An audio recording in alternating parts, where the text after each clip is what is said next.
Madame, Monsieur, bonsoir et bienvenue dans votre émission L'Appel la Patrie.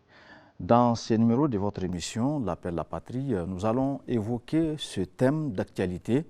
Il s'agit notamment du décret 2025-391 portant réduction des frais de scolarité à partir de la rentrée prochaine, c'est-à-dire rentrée 2025-2026. Alors, pour évoquer ou parler de cette décision du gouvernement, du CNSP du gouvernement, j'ai sur ce plateau M. Ablaye Maïga, bonsoir. Bonsoir. Vous êtes le fondateur du IPSP, Oui. Institut de santé pratique, n'est-ce pas, le premier institut de santé au Niger, Oui. n'est-ce pas? Et je suis le président de l'organisation patronale des grandes écoles du Niger. Voilà, bienvenue dans l'Appel la Patrie. Merci. Monsieur Baba Touré, bonsoir. Bonsoir. Vous êtes de l'Association des parents d'élèves du Niger. Niger. Bienvenue Merci. dans l'Appel la Patrie. Merci. Et monsieur Abdelaziz Garbadjibou, vous êtes enseignant mais aussi journaliste. Bonsoir. Bonsoir, monsieur Bienvenue Ali. dans l'Appel la Patrie. Merci beaucoup. Alors, pour entamer ce débat, monsieur Ablaye, comment appréciez-vous cette réduction de 20% sur les frais de scolarité à partir de cette année, décision prise par le gouvernement depuis près d'un mois maintenant? Oui, merci beaucoup. Et comme tous les autres Nigériens, nous avons vu cette décision qui a été prise et nous sommes respectueux des règles. Il faut respecter les règles, sinon nous ne pouvons pas vivre ensemble. Et le seul problème, c'est qu'il a été question, parce qu'il faut rappeler aux gens que cette décision de diminution des frais de scolarité n'était pas la question, mais c'était une question de fixation des prix. Oui. Alors les Il choses fallait ont changé fixer à la les fin. prix, hein? C'est ce qu'on a dit, parce qu'il y avait un comité qui a été chargé de tabler sur ça. Dont vous faisiez partie? Moi, je ne faisais pas partie du comité, mais j'étais personne ressource dans ce comité. Ok. Donc, ce qui veut dire que j'ai suivi.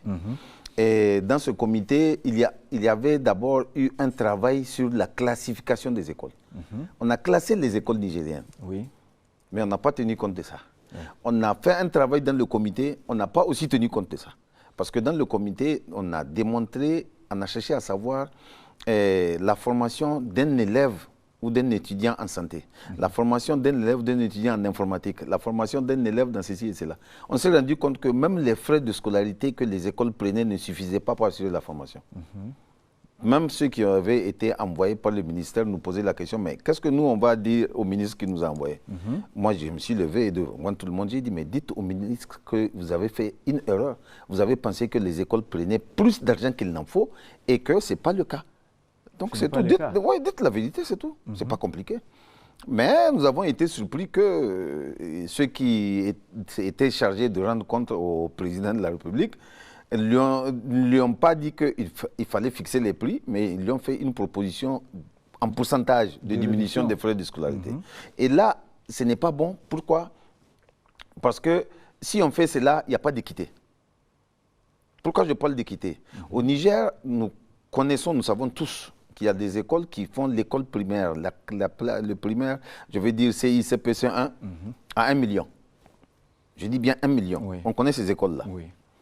On dit que ces écoles sont sous convention. Un bon moment même, je les ai demandé, mais donnez-nous la convention, nous aussi on va signer, pour mettre nos frais à 1 million. Mais ce n'est pas le cas.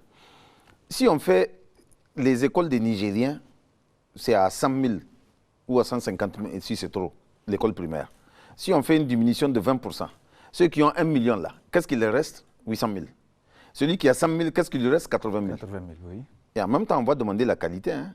Il faut que vous enseignez bien. Bon, où est-ce qu'on va? Voilà l'appréciation qu'on fait. Parce qu'il y aura des problèmes, il faut s'attendre à des problèmes. Oui. Ça, il faut qu'on soulève ça. On en parlera, Inch'Allah, le temps que M. Baba Touré, en tant que parent d'élèves et membre de l'association, secrétaire général de l'association des parents d'élèves du Niger, quelle appréciation faites-vous de cette décision de réduction des frais de scolarité? Merci Adine. Et tout d'abord, nous rendons grâce au bon Dieu qui nous a permis d'être parmi vous. Et nous remercions la RTN pour cette initiative. Et notre appréciation par rapport à cette réduction des frais de scolarité, et en tant que représentant des parents d'élèves, tout d'abord, ça nous a beaucoup réjouis. Nous sommes satisfaits de cette réduction parce que nous savons que beaucoup de parents ont des difficultés à inscrire leurs enfants au niveau des établissements privés. Et surtout, le constat qui a été fait, chaque année, il y a beaucoup d'élèves qui sont inscrits des écoles publiques. Donc les parents n'ont pas les moyens de les inscrire. Donc il n'y a pas l'accès pour la continuité de l'éducation au niveau du privé. Donc nous avons beau demander cette réduction, mais malheureusement, ça fait plus de combien d'ateliers, comme il vient de dire. On a fait plus de 3 ateliers. Depuis 2021, nous sommes derrière cette réduction. Mais malheureusement, les rapports qui ont été déposés jusqu'à récent, ça n'a pas été signé. C'est cette fois-ci que les autorités ont voulu vraiment signer ces décrets pour réduire les frais de scolarité au niveau des établissements scolaires. Et d'ailleurs, nous remercions les autorités de cette initiative. Alors, M. Abdelaziz Garba, en tant que journaliste, vous avez un regard particulier sur cette décision. Quelle est votre appréciation? Merci, M. Adine, pour l'occasion que vous nous donnez de nous exprimer sur ce sujet d'actualité, notamment le décret 2025-391 qui porte sur la réduction des frais d'inscription. C'est une mesure salutaire parce que nous ne sommes pas sans le savoir qu'aujourd'hui, la majorité des Nigériens sont en train de traverser vraiment des périodes difficiles vu l'engagement qu'on a pris d'être souverain. Et aujourd'hui, cette décision, ça va permettre à tous les Nigériens aujourd'hui d'accéder à une éducation de qualité. Parce que dernièrement, on l'a vu, le concours du lycée d'excellence qui s'était passé, aucun élève du public n'est admis. Tous ceux qui sont admis étaient du privé. Parce qu'en abordant cette question, parce qu'il ne faut pas qu'on privilégie l'effet sur la cause. Aujourd'hui, quand on prend, qu'est-ce qui amène les gens dans les écoles publiques et privées? Privées, oui. Avant, nous, quand on était encore sur les bancs, récemment, ceux qui étaient dans les écoles privées, c'était ceux qui étaient exclus, ceux qui étaient impolis, ceux qui manquent de travail. Mais aujourd'hui, la tendance a changé. Je pense qu'aujourd'hui, il est bon de diminuer les frais d'inscription, mais il est aussi très important de revoir la qualité de l'enseignement public. Parce que quand les écoles publiques vont répondre aux normes, je pense que personne ne va envoyer son enfant dans une école qui va coûter beaucoup cher. Aujourd'hui, donc, il est très bien que de la même façon que la mesure sur la qualité du pain a été suivie par le ministère du Commerce, je pense qu'il faut que le ministère du Commerce s'engage à faire respecter cette décision. Parce que, comme on l'a dit, les textes ne valent que ce que valent les hommes chargés de leur application. Parce que quand on prend de façon générale au Niger, on a tous les textes. Mais c'est au niveau de l'application qu'on ne fait pas ce que les autres font. Et aujourd'hui, beaucoup font économie même des ateliers. Parce que nous, on fait le préalable, mais on n'applique pas. Et je pense que cette mesure, elle est salutaire et nous saluons l'engagement du CNSP pour une éducation de qualité. Je pense qu'il faut aller jusqu'au bout, suivre les écoles, les inspections pédagogiques, les conseils pédagogiques doivent aller dans les écoles privées. Parce qu'aujourd'hui, beaucoup d'écoles sont fermées. Oui, c'est à la fin de l'année, on donne les diplômes, il n'y a pas de contrôle sur la qualité et il n'y a pas aussi un rapport par rapport au prix et à la qualité. Aujourd'hui, s'il y a des écoles privées qui font de la qualité, je pense qu'il faut un œil regardant par rapport aux autres qui n'arrivent pas à s'aligner sur la mesure de la qualité. Alors, Ablaye Maïga, vous avez évoqué un problème, n'est-ce pas? Cette décision, quel est l'impact qu'on peut percevoir à travers cette décision? En principe, je ne sais pas, l'État a quand même le devoir d'éduquer tous ses enfants. Alors, il y a des écoles privées, il y a des écoles publiques. En contrepartie, par rapport à cette réduction, est-ce qu'il n'y a pas une subvention? Nous, on n'en sait rien. Est-ce que vous pouvez nous édifier? Nous, on sait presque tout ce qu'il y a dans l'éducation au Niger, je dis presque. On n'est pas censé tout savoir. Mais je vous dis que pour moi, le problème a été déplacé. Je pense qu'il a, commencé à parler de ça. En fait, l'État, comme tu l'as dit tout de suite, doit assurer la formation de ses enfants. À travers quoi? À travers les écoles publiques. Pourquoi il y a eu des écoles privées? Imaginons un seul instant, aujourd'hui, qu'on dise on va faire un test. On ferme toutes les écoles privées pendant un an. Un an. Qu'est-ce qui va se passer? Il n'y aura pas d'école. Entre nous. Pour vous dire l'impact et la force des écoles privées, partout dans le monde d'ailleurs, ce n'est pas seulement au Niger. L'État doit faire en sorte que ces écoles soient à la hauteur. Que ces écoles soient de qualité. Il l'a dit tout à l'heure. Avant, Quand tu emmènes ton enfant au privé, c'est que c'est les voyous qui vont au privé, c'est les machins, ceci et cela. Aujourd'hui, c'est le contraire. Les écoles privées, seules, enfin, en majorité, donnent la qualité. Je n'ai pas dit que nous sommes tous parfaits. Moi, je ne défends pas l'indéfendable. Voilà, je n'ai pas dit que nous sommes tous parfaits. Mais ce que je sais, c'est que la majorité des bons résultats, les bons résultats dans notre pays en termes d'éducation sont donnés par le privé. Et ça, les examens le montrent. Et le test d'entrée au lycée d'excellence, il l'a dit.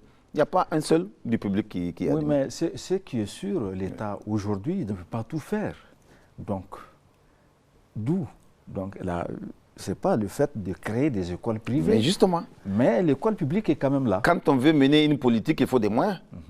Alors, est-ce que cela peut-il avoir un impact ou ça peut affecter la qualité de l'éducation dans les établissements privés? D'abord, un point que j'avais oublié de répondre, on n'a pas de subvention de l'État. Vous avez posé la question. On n'a pas de subvention de l'État. La réduction des frais de scolarité peut affecter... ça va affecter en plusieurs points. La qualité de l'éducation au niveau du privé. C'est possible. Je vous ai dit tout à l'heure, nous ne sommes pas tous sains, nous ne sommes pas tous parfaits. Parce qu'on sait ce qui se passe dans telle école, telle école, telle école. Les gens sont capables de tout. Et le risque, c'est qu'on risque de toucher les frais de vacation.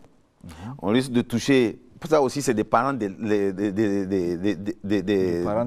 parents d'élèves et des pères de famille qui sont dedans. On risque de toucher les salaires des permanents. On risque de toucher ceci et cela.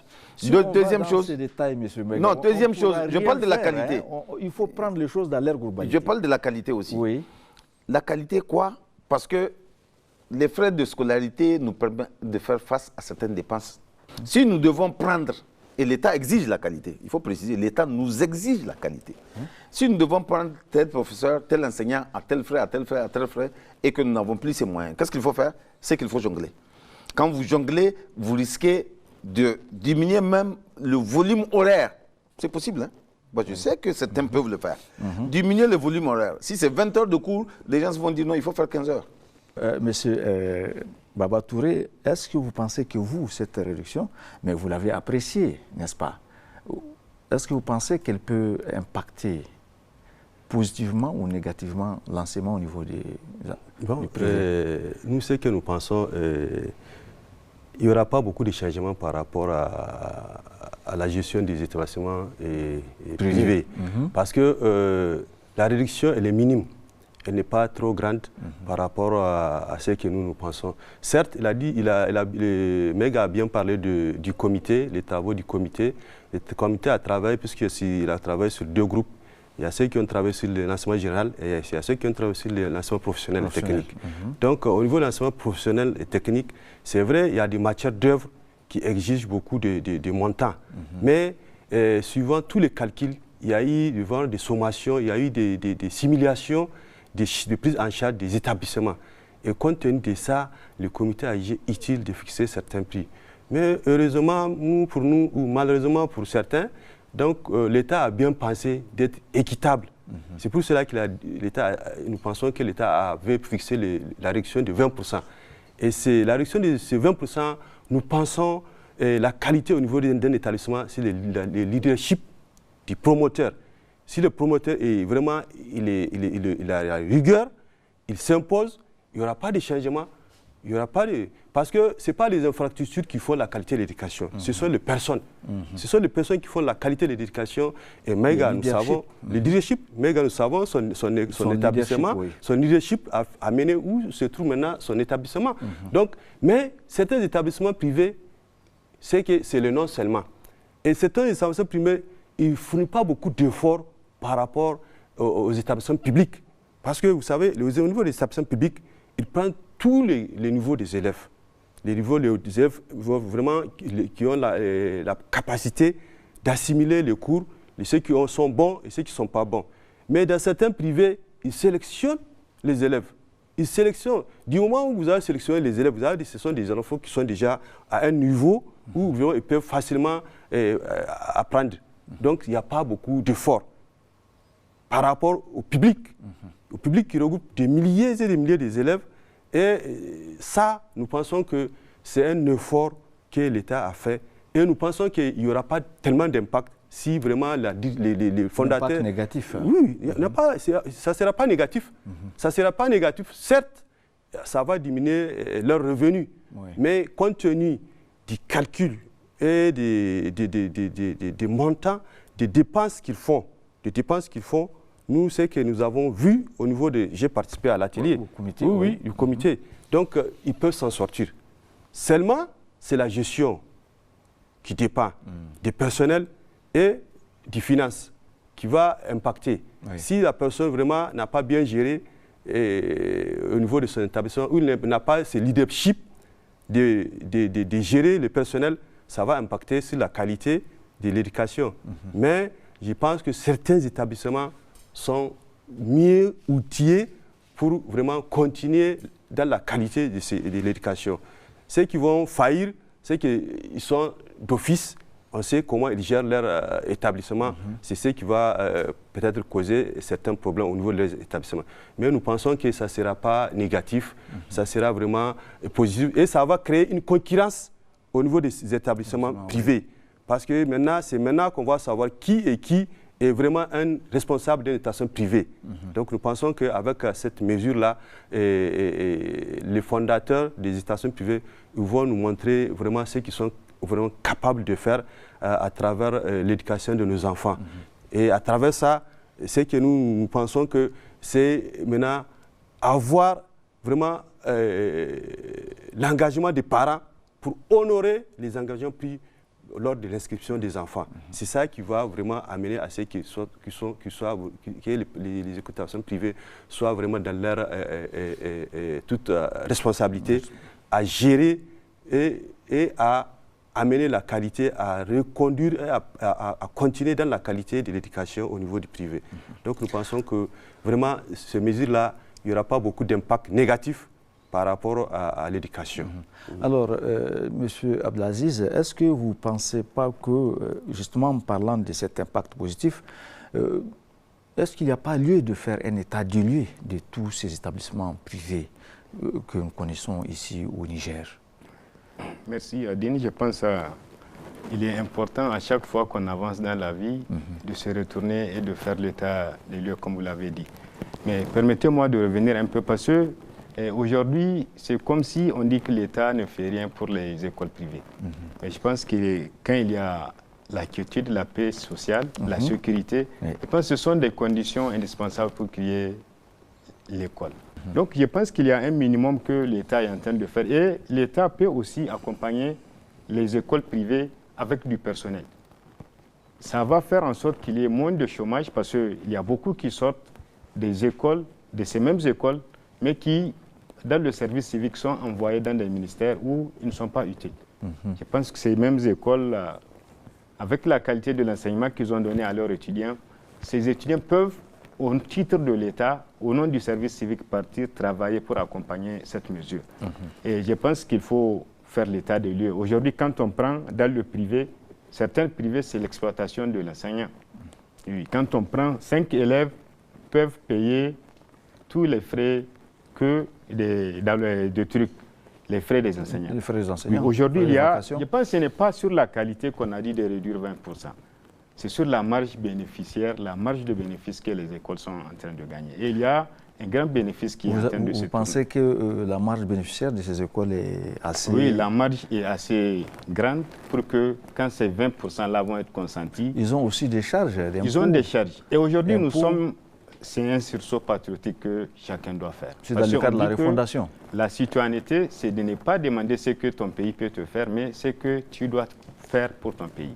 Quand on regarde à côté, au Burkina, au Mali, mais on voit que tous ces grands, le patronat des écoles, tous ces qu'on voit, les secteurs, les gens sont en train d'accompagner les efforts du gouvernement. Mais ici, c'est comme si nous attendions seulement qu'il y ait le changement au sommet, sans que nous, à la base, nous bougions de nos anciennes positions. Alors, M. Ablaye Maïga, quels mécanismes doivent être mis en place pour s'assurer que la qualité reste élevée malgré la réduction des frais de scolarité? Merci. Je pense que les uns et les autres ont déjà commencé à faire des ébauches. C'est qu'il faudrait que les ministères concernés dans le domaine de l'enseignement fassent leur travail qu'il faut, c'est-à-dire contrôler les écoles. avoir le courage de fermer les écoles qui ne respectent pas les règles. Parce que choisir des écoles qu'on ferme et les autres qu'on ne les ferme pas, ce n'est pas bon. Vous savez, il y a déjà quelques années qu'on a entendu, les ministres sont passés à la télé, on va fermer les écoles, on leur donne 1 an, les écoles qui sont dans les immeubles en location. Jusqu'à aujourd'hui, aucune école n'a été fermée. Donc ça continue encore la pagaille. Deuxième chose, je vous donne prendre le cas de nos écoles de santé. Nos écoles de santé, il y a 3 ans, on a eu une décision de fermeture pour les départements, pour les écoles de santé qui sont dans les départements. Donc je pense que c'est au niveau de l'État qu'il faut que les gens fassent bien leur travail. Et en plus, je pourrais peut-être un peu sauter sur l'occasion, ce que Abdelaziz vient de dire. Nous sommes convaincus que nous sommes nés Nigériens et nous n'irons nulle part. Sachez que nous n'avons pas de bien dans un autre pays. Si c'est une question de patriotisme, là, nous sommes plus, je dis bien les fondateurs de quoi, nous sommes plus patriotes que beaucoup de Nigériens. Il faut le préciser. Pourquoi je le dis? Parce que pour nous, ce n'est pas ce que l'État doit nous faire. Nous avons décidé d'aller dans le libéral, dans le privé. Mais les autres n'ont qu'à venir dans le privé. Ce n'est pas donné à n'importe qui. Parce que ça, c'est un risque que nous avons pris. Personne ne sait comment les gens payent les loyers. Personne ne sait comment les gens payent même les enseignants. Contrairement à ce que les gens pensent qu'il y a une marge bénéficiaire, ceci et cela. Nous aidons nos autres petits frères et autres à aller à des examens alors qu'ils ne sont pas en règle. Est-ce que les autres vont le faire? Plutôt, des gens sont à la fonction publique et ils sont dans le privé. Il faut arrêter tout ça. Je pense qu'il y a des mesures que l'État doit prendre. Il y a beaucoup de choses que l'État doit faire. Et profitons d'ailleurs de cette transition, de ce réaménagement que l'État est en train d'amener pour corriger beaucoup d'états qu'il y a dans notre pays. Dieu seul sait ce qu'il y en a comme tard et travers. Il n'y a pas d'inquiétude sur ces établissements privés par rapport à cette mesure. Ce que je dis, c'est la qualité qui risque d'avoir un coût. La qualité va avoir un coût parce qu'il faut avoir les moyens de sa politique.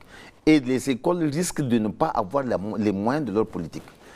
Ce dont je suis sûr, c'est que vous allez voir d'ici la fin de l'année, l'État a dit qu'il va faire une évaluation. On attend l'évaluation. On ne sait pas quel type d'évaluation. Parce que l'État a dit, on va, comment on appelle, fixer des prix. Monsieur Touré, quels peuvent être les défis par rapport à cette décision et tout ce qu'on vient d'entendre? C'est quoi les défis? Tout d'abord, je pense que lors de l'atelier, nous avons fait des recommandations. Nous avons proposé des recommandations pour vraiment accompagner les privés. Et tout récemment, j'ai vu sur vos antennes la rencontre des promoteurs avec les autorités chargé de l'éducation par rapport à ces accompagnements. Donc maintenant, l'État doit accompagner vraiment ces responsables, les établissements privés, pour qu'ils puissent vraiment avoir quelques soulagements, parce que surtout par rapport à l'impôt, par rapport à l'accompagnement pédagogique au niveau des établissements, et pourquoi pas les orienter des enseignants, parce que nous pensons qu'au niveau de l'éducation, il y a beaucoup d'élèves qui sortent des écoles normales et qui n'ont rien à faire. Donc pourquoi ne pas les orienter pour assister, accompagner l'établissement privé? Ça va soulager au moins certaines qui n'ont pas assez de moyens, mais nous pensons que vraiment le défi sera relevé, Inch'Allah, avec la bonne volonté de tout un chacun. Et l'État doit vraiment, comme les autres ont dit, mettre des garde-fous par rapport au suivi. Parce que ce n'est pas toutes les écoles privées qui sont privées. C'est-à-dire qu'il y a certains établissements, c'est seulement le nom. C'est seulement le nom et il faut respecter les textes. Les textes qui régissent le privé. Parce que c'est vrai, comme il vient de dire Méga, il y a certains qui ont les deux pieds, des deux côtés. Ils sont dans la fonction publique, ils sont dans le privé. Donc ça aussi, il faut prendre des mesures par rapport à ça. Et accompagner surtout le privé. Et avec cette mesure-là, nous les parents d'élèves, nous savons que vraiment ça va soulager beaucoup de parents. Vous n'êtes pas sans savoir qu'il y a des parents qui ont jusqu'à 5 enfants dans le privé. Et le fait de payer les montants là, c'est difficile. Oui. C'est ce qui fait que parfois on n'honore pas nos engagements. C'est vrai, Et certaines privées qui ne sont pas bons empêchent même les enfants l'accès à participer aux examens. Aux examens. Et tout récemment, même, il y a certains qui font des pratiques qui n'honorent pas les privés. Les enfants qui pensent qu'ils ne sont pas à la hauteur, ils les envoient aux examens comme candidats libres. Pourtant, les parents ont payé l'inscription de ces enfants pour vraiment étudier et c'est leur responsabilité de les rehausser, de les enseigner pour qu'ils puissent avoir un niveau pour participer aux examens. Mais malheureusement, qu'est-ce qu'ils font à l'approche des examens? Qu'elles voient les enfants n'ont pas le niveau. Au lieu d'envoyer parmi leurs candidats officiels, ils les classent parmi les candidats libres. Et on a rencontré pas mal de ces genres de ces situations. Alors, il y a tellement de pratiques... Il y a tellement de pratiques et de fraudes qui se passent par rapport à l'éducation des enfants dans les privés. Donc, vraiment, l'État doit avoir un regardant par rapport aux activités des établissements privés.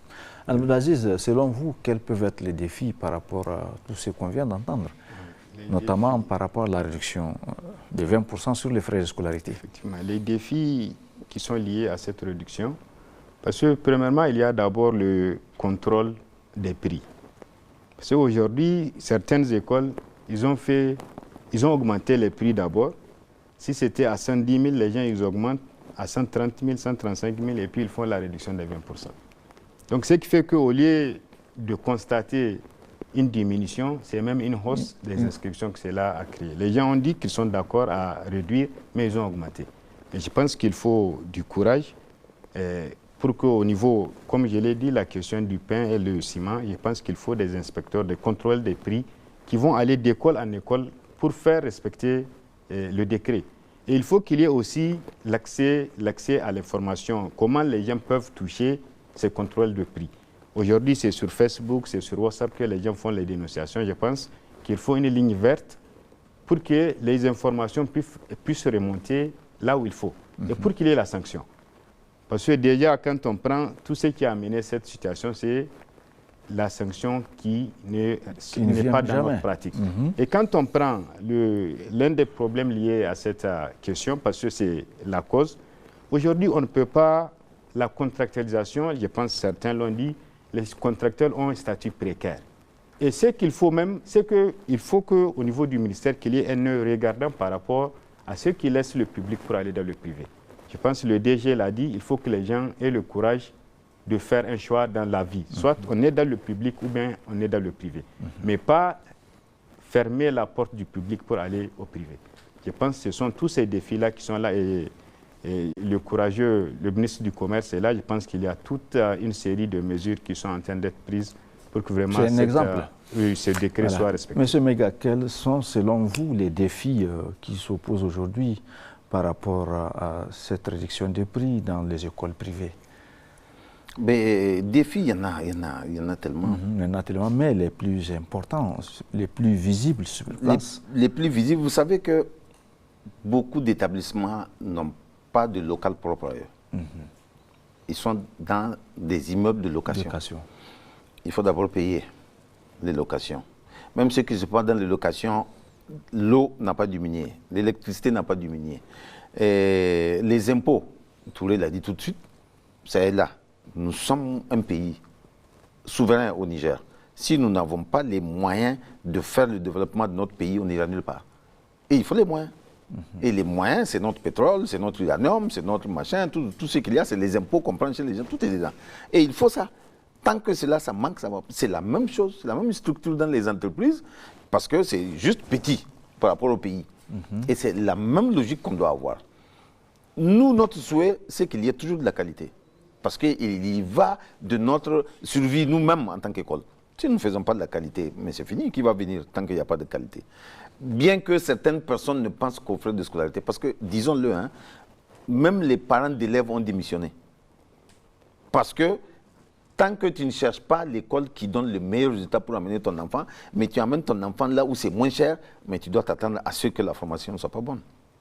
C'est ça le problème. Donc ces défis-là sont là.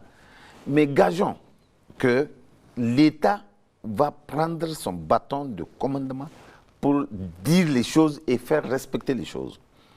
Il parlait tout de suite du respect de cette diminution de 20%.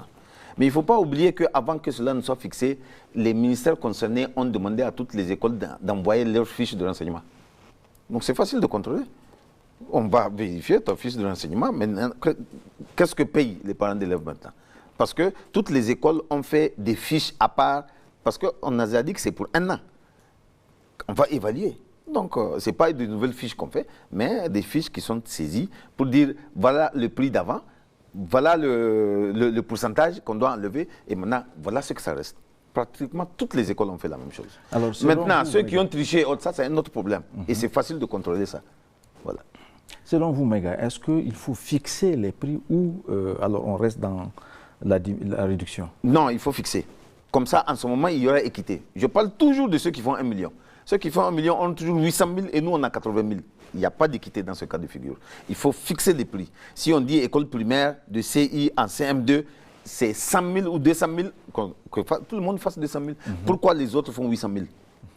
Il n'y a pas de raison, puisqu'ils font le même BPC que nous. Ils font le même CFEBD que nous. Ils font le même bac que nous. C'est peut-être l'accueil qui n'est pas la même chose. Non, je suis désolé. Il y a des écoles. Non, il y a des écoles. Des internats. Des enfants qui logent chez eux, ils payent la même somme. 800 000. Je sais ce que j'ai dit. Et vous-même, vous savez. Voilà. Vous connaissez les écoles dont je parle. Merci, Maïga. Voilà. Merci pour votre disponibilité. Merci, M. Baba. Merci, M. Abdelaziz. Mesdames, Messieurs, cela fait notre entretien d'aujourd'hui. Merci de nous avoir suivis. Bonsoir.